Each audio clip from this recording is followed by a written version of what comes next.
ہماری آج کی ویڈیو ہماری نہایت محترم بہن رانی دلسے کی فرمائش پر بنی ہے۔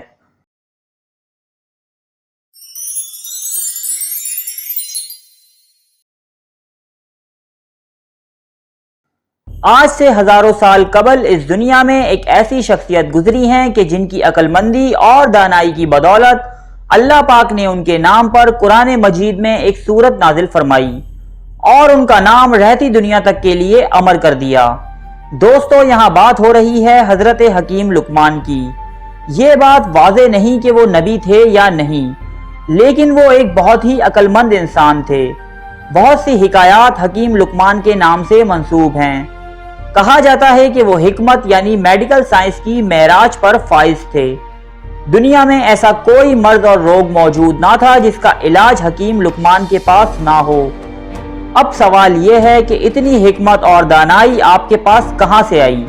تو دوستو، اس بارے میں بھی ایک روایت موجود ہے جس کے مطابق حکیم لقمان ایک درخت کے نیچے سو رہے تھے۔ اس دوران ان کے پاس ایک فرشتے کی آمد ہوئی۔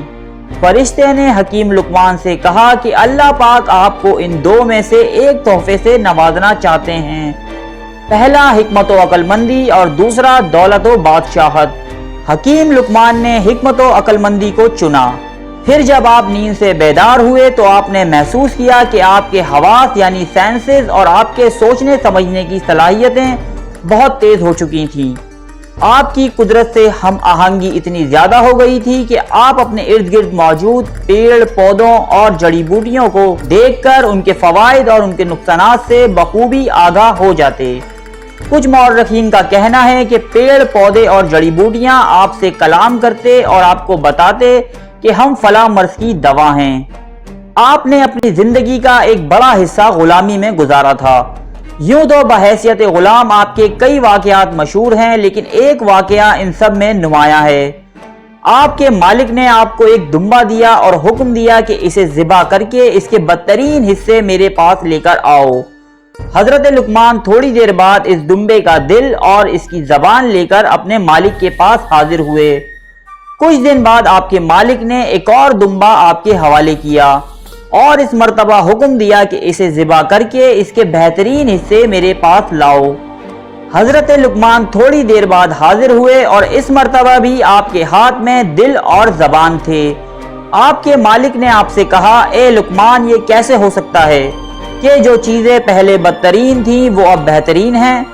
حضرت لقمان نے جواب دیا کہ اگر ان چیزوں کے مالک میں خلوص اور بھلائی ہو تو یہ چیزیں یعنی زبان اور دل بہترین چیزیں ہیں، اور اگر ان کے مالک پر بغض اور کینہ کا غلبہ ہو تو یہی چیزیں بدترین ثابت ہوتی ہیں۔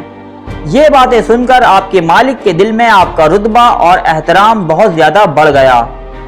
مورخ حکیم لقمان کا نسب نامہ اس طرح بیان کرتے ہیں: لقمان بن باعور بن باحور بن تارخ۔ یہ وہی تارخ ہیں جو حضرت ابراہیم علیہ السلام کے والد ہیں۔ مورخین کے مطابق آپ حضرت ایوب علیہ السلام کے بھانجے تھے۔ حضرت لقمان نے 1000 سال کی عمر پائی، یہاں تک کہ حضرت داؤد علیہ السلام کا زمانہ بھی آپ نے دیکھا اور آپ حضرت داؤد علیہ السلام کی صحبت میں بھی رہے۔ آپ بنی اسرائیل کے مفتی بھی رہ چکے تھے۔ تو دوستو، یہ تھیں وہ معلومات جو حضرت لقمان کے بارے میں ہمیں اسلامی تاریخ سے معلوم ہوتی ہیں۔ اب ہم حکیم لقمان کو انٹرنیشنل ہسٹری میں تلاش کرنے کی کوشش کرتے ہیں۔ مختلف روایات سے یہ واضح ہوتا ہے کہ حضرت لقمان حبشی نسل سے تھے اور نوبیا کے باشندے تھے، جو مصر اور سوڈان کی سرحدوں پر واقع ہے۔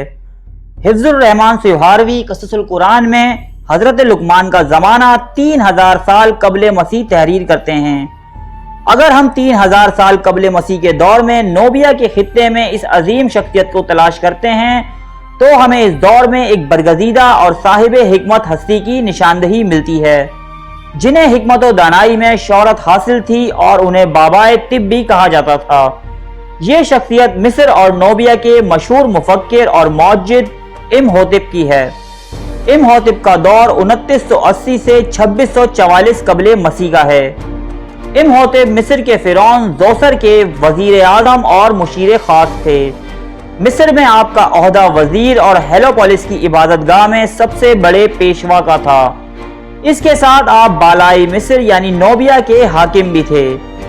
مغربی مورخین کے الفاظ میں امہوتپ ایک عام سے آدمی تھے، مگر خدا تعالیٰ نے انہیں زبردست صلاحیتوں سے نوازا تھا۔ اس نیچرل ٹیلنٹ کو انہوں نے مخلوق کی فلاح کے لیے استعمال کیا۔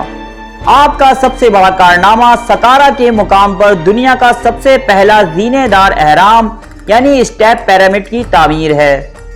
ماہرین آثار قدیمہ کو امہوتپ کے کئی ایک مجسمے بھی ملے جو اپنے ہاتھوں میں ایک پائپرس کے کاغذ کا ٹکڑا لیے ہوئے ہیں۔ امہوتپ حرفن مولا کہلائے جاتے تھے۔ یہ کوئی کہاوت یا ضرب المثل نہیں تھی، بلکہ وہ واقعی ہر کام میں ماہر تھے۔ ان کی شہرت سے متاثر ہو کر اہل یونان نے بھی انہیں اسکلیپوس یعنی طب کا دیوتا کہا، اور تاریخ دان سمجھتے ہیں کہ یہی امہوتپ عرب میں لقمان کے نام سے طب کے بابا آدم کہلاتے تھے۔ قدیم زمانوں کے ماہرین کے مطابق لقمان اور امہوتپ دونوں لفظوں کے لغوی معنی ایک ہی ہیں، یعنی امن میں آنا۔ دونوں شخصیات کا دور بھی 3000 سال قبل مسیح کا ہے۔ ماہرین کے مطابق امہوتپ اور لقمان ایک ہی شخصیت کے دو نام ہیں۔ آپ کی قبر مبارک سرفند میں ہے جو رم اللہ یعنی فلسطین کے قریب ہے۔ ارے فرینڈز، ایک منٹ، آپ ایسے ہی جا رہے ہیں؟ اتنی محنت سے ویڈیو بنائی ہے، ایک لائک تو بنتا ہے نا؟ اور دوسرا یہ کہ آپ ہمیں اتنی بڑی دنیا میں دوبارہ کیسے ڈھونڈیں گے؟ تو اس کا حل یہ ہے کہ آپ ہمارے چینل کو سبسکرائب کر لیجئے اور اس بیل کے آئیکن کو کلک کر دیجئے۔ اس طرح ہمارے آنے والی تمام ویڈیوز آپ تک پہنچتی رہیں گی۔ ارے ڈریے مت، یہ بالکل فری ہے۔